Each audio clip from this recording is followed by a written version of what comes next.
Hello everyone, good morning. कैसे हैं आप लोग? आई होप आप लोग ठीक होंगे। मैं भी ठीक हूँ। और सुबह सुबह मैं निकल आई हूँ थोड़ा सा दर्शन करने के लिए मंदिर, तो सोचा आप लोग को भी साथ ले चलते हैं। तो बस मैं यहाँ आ गई हूँ। लोलारा कुंड इसे कहते हैं। ये लोलारा जी का कुंड है। इसकी बहुत मान्यता है। इसमें लोग स्नान करते हैं, जिनकी संतान नहीं होती है वो लोग इसमें स्नान करते हैं और संतान की प्राप्ति भी होती है। और बस मैं यहाँ आई थी तो सोचा आप लोग को भी यहाँ दर्शन करा देती हूँ। और अभी चलूँगी मैं दुर्गा जी के दर्शन करने के लिए, तो आप लोग को भी साथ ले चलूँगी। और उसके पहले ले चलती हूँ सूर्य भगवान के दर्शन कराती हूँ। इस मंदिर के अंदर शंकर भगवान और सूर्य एक साथ विराजमान है। और अभी मैं ले चलती हूँ आपको कि यहाँ पे 9 ग्रह हैं, 9 ग्रह विराजमान है यहाँ पे। तो 9 ग्रह के दर्शन कर लीजिए। ये बहुत ही प्राचीन मंदिर है और लोलारा कुंड की अपनी ही एक कहानी है। कभी आराम से आप लोगों को इसके बारे में भी बताऊंगी, और इसके लिए वीडियो भी अगर आप लोग बोलेंगे तो मैं बनाऊंगी ज़रूर। ये मतलब देखने में तो पानी लगता है कि बहुत कम दूरी में ही है, लेकिन इतना गहरा है कि इसका पानी सीधा गंगा जी से जाके मिलता है।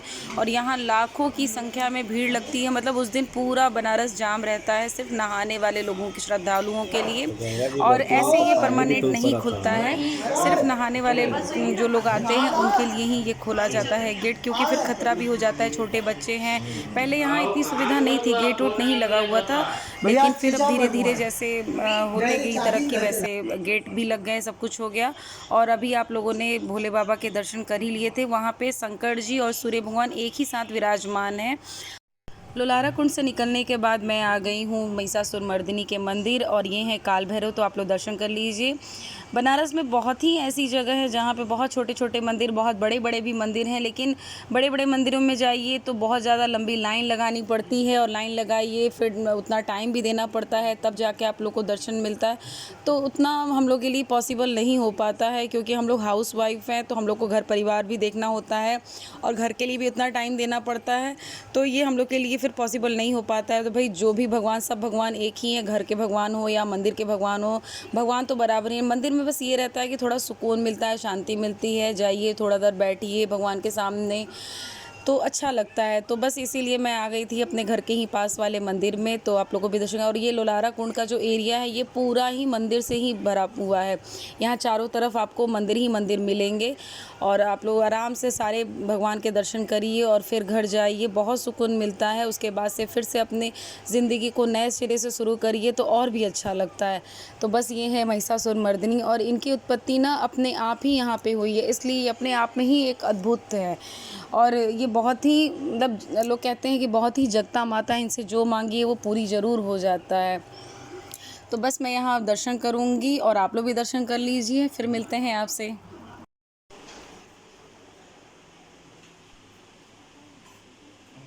मंदिर से निकलने के बाद मैं चली गई थी सीधा मनी के स्कूल, क्योंकि मनी को स्कूल भेज के मैं मंदिर चली गई थी। और मनी का जो नेक्स्ट क्लास में का फ़ीस, एडमिशन फ़ीस, ये सब देना था मुझे, तो बस वही देने चली गई थी। लेकिन काउंटर पर आकर देखा तो इतनी लंबी लाइन लगी थी, जितनी लंबी लाइन अंदर लगी थी ना, बाहर भी उतने ही लोग वेटिंग लिस्ट में खड़े थे।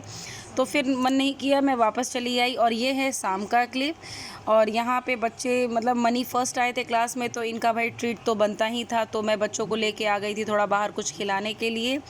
तो इस बार हम लोग नया रेस्टोरेंट ट्राई किए थे। इसको मतलब ये पूरा हवाई जहाज़ के ही शेप में बाहर से मतलब बहुत अच्छा और बहुत सुंदर बना हुआ है। बाहर से बिल्कुल आपको देखने में लगेगा कि एक हवाई जहाज़ में आप एंट्री कर रहे हैं, लेकिन अंदर से ये रेस्टोरेंट है। इसको अंदर से भी पूरा शेप दिया गया है वैसा ही, और ये पूरा विदेशी लुक है। तो यहाँ बच्चे आए खुश हो, कुछ नया ट्राई करिए तो अच्छा लगता है। बच्चे आए यहाँ अपने मनपसंद का खाना भी खाएं, सबको बहुत मज़ा आया। और अब हम लोग यहाँ से चलेंगे सीधा घर। गाइस चाउमीन हमको नहीं अच्छा लगा, इन लोगों को विदेशी वाला फीलिंग आ रहा था, उनको नुक्कड़ वाला फीलिंग नहीं आया। सोनी मेरा बना, सोनी। गाइस ये फ्लाइट में खाना खाने आई हैं। लोग फ्लाइट में कहीं घूमने जाते हैं, ये फ्लाइट में खाना खाने आई हैं। अरे गाइस देखिए अमेरिका पहुंचा दिया हम लोग। पकड़िए। रेस्टोरेंट से निकलने के बाद हम लोग घर गए और वहाँ हस्बैंड बोले कि भैया का फ़ोन आया था, चलना है। तो बस ऐसे ही हम लोग मिलने आ गए थे भाभी से, बट इन्होंने यहाँ पे खाना नाश्ता फिर से इतना खिला दिया कि मतलब लग रहा था कि पेट ही भर जाएगा। हम लोग बोले, मना भी किए कि नहीं खाना नहीं खाएंगे, बट हमने बोली कि नहीं, बिना आए हो तो बिना खाए नहीं जाना है। तो बस यहाँ भाभी कभी कैमरे के सामने आती ही नहीं है, ज़बरदस्ती बस मैं इनको लाई थी, तो ये बहुत शर्माती है कि नहीं मुझे मत कैमरे के सामने लाया करो। तो बस यहाँ हम लोग बस बात किए, और जब नहीं कोई कैमरे के सामने आता है तो ज़बरदस्ती भी नहीं करनी चाहिए। और भाभी इतनी अच्छी है ना कि बस बात करते करते कैसे समय निकल जाता है इनके साथ और पता ही नहीं चलता है। और भाभी के दोनों बच्चे भी इतने स्वीट हैं ना, मेरा तो बार बार मन करता है उनसे मिलने का, बट क्या किया जाए, उनको भी काम रहता है, मुझे भी काम रहता है। तो हफ्ते में एक दिन या महीने में एक दिन मिलना बस हो जाता है किसी तरह।